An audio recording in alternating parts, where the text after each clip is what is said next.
नागपूरमध्ये माध्यमांशी बोलताना पुणे जमीन प्रकरणावर काँग्रेस नेते विजय वडेट्टीवार यांनी विधानसभेत सरकारला सवाल उपस्थित करण्याची तयारी दर्शवली आहे। त्यांनी म्हटले की मोठ्या व्यवहारांमध्ये सामान्य व्यक्ती काहीही करू शकत नाही, तसेच भाजपशी संबंध असलेल्या लोकांना क्लीन चिट मिळते। याचबरोबर अजित पवार यांनी ब्लॅक बॉक्स प्रकरणावर मत व्यक्त करत संभाव्य तालमेलाचे संकेत दिले। सुमित्रा पवार यांनी महिला नेतृत्वाच्या महत्त्वावर भर दिला असता गणेश नाईक यांनी पक्षीय निर्णय आणि राजकीय खेळांवर टीका केली। अल्पसंख्याक शाळा प्रमाणपत्र प्रकरणावर आयोगाच्या कारवाईची मागणी, पार्थ पवार यांनी भ्रष्टाचारावर टीका, काँग्रेसच्या बैठक आणि ओबीसी आंदोलन यावरही चर्चा झाली। राज्यातील विविध घोटाळे, प्रशासनिक निष्क्रियता आणि संघटनात्मक बदल या मुद्द्यांवर राजकीय चर्चा सुरू आहे। विधानसभेमध्ये हा प्रश्न उपस्थित होणार आहे, त्यावेळेस या प्रश्नाला घेऊन सरकारला जा विचारू कसं क्लीन चिट दिलं आहे आणि एवढ्या मोठ्या व्यवहारामध्ये सामान्य व्यक्ती हा व्यवहार करू शकत नाही। त्याला मोठमोठ्यांचा बरदस्त होता, आशीर्वाद होता, त्यामुळे घडलेला प्रकार आहे। हो, त्याच्यावर स्वाक्षरी नव्हती, मीडिया कंपनीने हा संपूर्ण व्यवहार केला। राजकीय मार्ग मोकळा करण्यासाठी तर हा प्रयत्न नाही, असाही प्रश्न उपस्थित केला जातो। बघा, जो भाजपबरोबर आहे तो स्वच्छ आहे। त्यांनी किती मोठा गुन्हा केला असेल त्याला कुठलीही सजा होणार नाही, हे आता असल्या होणाऱ्या अनेक घटनांवरूनही सिद्ध झाले आहे। अजित पवार यांचा जो अपघात झाला त्यातला ब्लॅक बॉक्स खराब झाल्याची माहिती आहे। रोहित पवार यांनी काही दिवसापूर्वी शंका उपस्थित केली असं ते म्हटले। नाही, यामध्ये तर आहेच नक्की। घातपात, अपघात यावरून खूप चर्चा महाराष्ट्रात, देशाभर झाली। अजित पवारांचा मृत्यू हा काही अपघात वाटत नाही, अशा प्रकारच्या शंका ज्या उपस्थित झाल्या त्यामध्ये काही प्रमाणात अशा ज्यावेळेस गोष्टी ज्यावेळेस ब्लॅक बॉक्स खराब झाला आहे किंवा तो हे होता त्याच्यातून काय निघत नाही, याचा अर्थ असा निघतो की दाल में कुछ खाला आहे।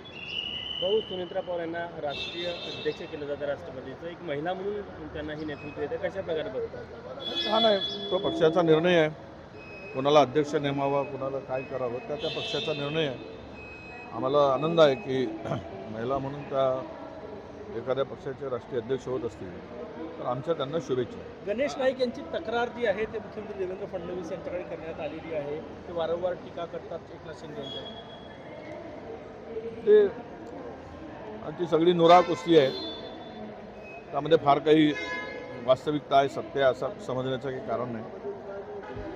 पण एकनाथ शिंदेवर भाजपा काही शिलेदार तयार करत आहे त्यांना अडचणीत आणण्यासाठी, हा एक त्यातून मला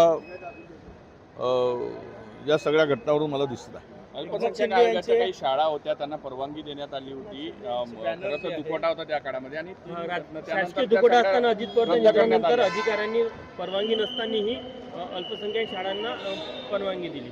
हे मग मंत्रालयातील मृताच्या टाळूवरील लोणी खाणा दुःखद घटनेमध्ये तिकडे मृतदेह पडला आहे, राज्याचे उपमुख्यमंत्रीचा मृत्यू झाला आहे, अशा वेळेस अशा परवानगी देणार आहे हे महाभाग कोण आहेत? अशा महाभागांना शोधून कारवाई केली पाहिजे।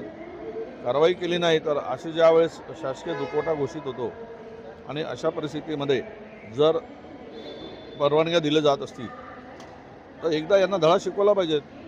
आज मंत्रालय भ्रष्टाचाराचा अड्डा झालाय का? मंत्रालय 100% झिरवटचा प्रकार नाही। मंत्रालय काय, राज्यच भ्रष्टाचाराचा अड्डा झाला आहे, त्यामुळं बिनधास्त मंत्रालयातले अधिकारी बिनधास्त आहेत, एकदम त्यांची डेअरिंग वाढलेली आहे, त्यांना काय चिंता राहिलेली नाही आणि ते वाटेल त्या पद्धतीनं आपला धंदा जोरात सुरू ठेवलेला आहे। आज काँग्रेसची बैठक आहे मुंबईला, काय अपेक्षा? चंद्रपूरचा विषय राहील का?